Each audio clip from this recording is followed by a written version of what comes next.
Balasan durhaka dipercepat di dunia. Rasulullah Shallallahu Alaihi Wasallam bersabda, seluruh dosa Allah akan mengakhirkan siksanya sesuai kehendaknya kecuali durhaka pada kedua orang tua, maka sesungguhnya Allah mempercepat siksanya orang yang durhaka di kehidupan dunia sebelum mati. Hadis riwayat At-Tabrani.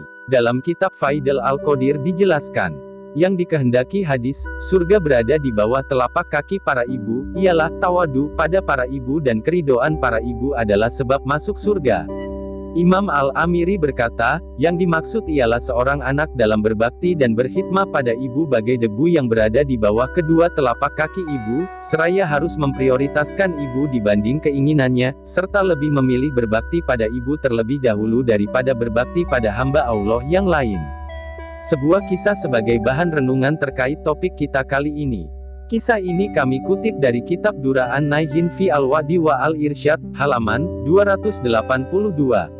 Dikisahkan sesungguhnya seorang syaikh yang terkenal dengan keutamaannya, pada suatu hari beliau ingin tawaf ke Makkah, sementara beliau memiliki seorang ibu dan sang ibu tidak meridhoi, tidak mengizinkan perjalanannya menuju Makkah.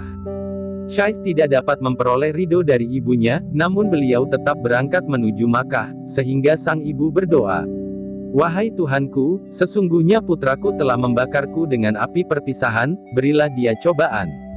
Tatkala Syaikh sampai di suatu kota pada suatu malam beliau masuk ke masjid untuk beribadah. Sementara di salah satu rumah penduduk ada pencuri, pemilik rumah memergoki pencuri tersebut, maka pencuri pun berlari menuju samping masjid. Para penduduk mengejarnya, ketika sampai di depan pintu masjid, sang pencuri lenyap. Para penduduk berkata, mungkin di dalam masjid, lantas mereka masuk dan mendapati Syaikh berdiri melakukan salat. Seketika itu penduduk menangkapnya dan membawanya menghadap raja setempat. Kemudian raja memerintahkan untuk memotong kedua tangan dan kakinya, serta mencongkel kedua matanya, maka mereka pun melaksanakan perintah raja. Kemudian beliau diarak ke pasar dan mereka mengumumkan inilah hukuman untuk pencuri. Maka sang syaikh berkata, jangan kalian berkata seperti itu, tapi katakanlah ini adalah balasan seseorang yang ingin melakukan tawaf ke Makkah dengan tanpa izin ibnundanya.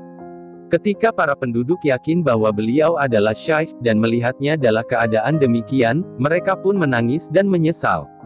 Kemudian mereka mengantarkan syaikh pada ibundanya dan meletakkannya di depan pintu musala.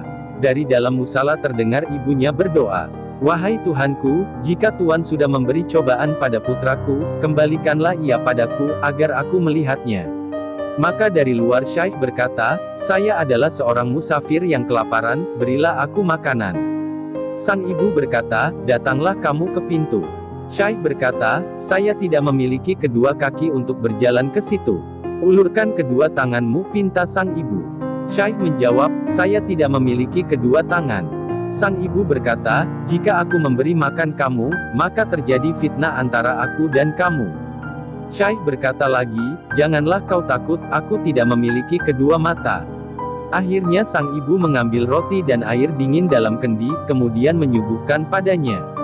Tatkala Syaikh meyakini ibunya di hadapannya, beliau langsung meletakkan wajahnya di telapak kaki sang ibu, dan berkata, "Aku adalah putramu yang telah durhaka." Maka sang ibu pun mengetahui kalau Syaikh tersebut adalah putranya dan menangis. Lantas sang ibu berdoa, "Ya Tuhanku, jika cobaan yang Engkau berikan seperti ini, maka cabutlah nyawaku dan nyawa putraku, sehingga orang-orang tidak mengetahui kejelekan kami." Belum selesai sang ibu bermunajat, Allah telah mencabut nyawa mereka. Wallahu alam bisawab. Semoga Allah bimbing kita senantiasa mampu mengambil hikmah, sehingga dapat mengambil pelajaran dan istiqomah di dalam keimanan dan kebenaran.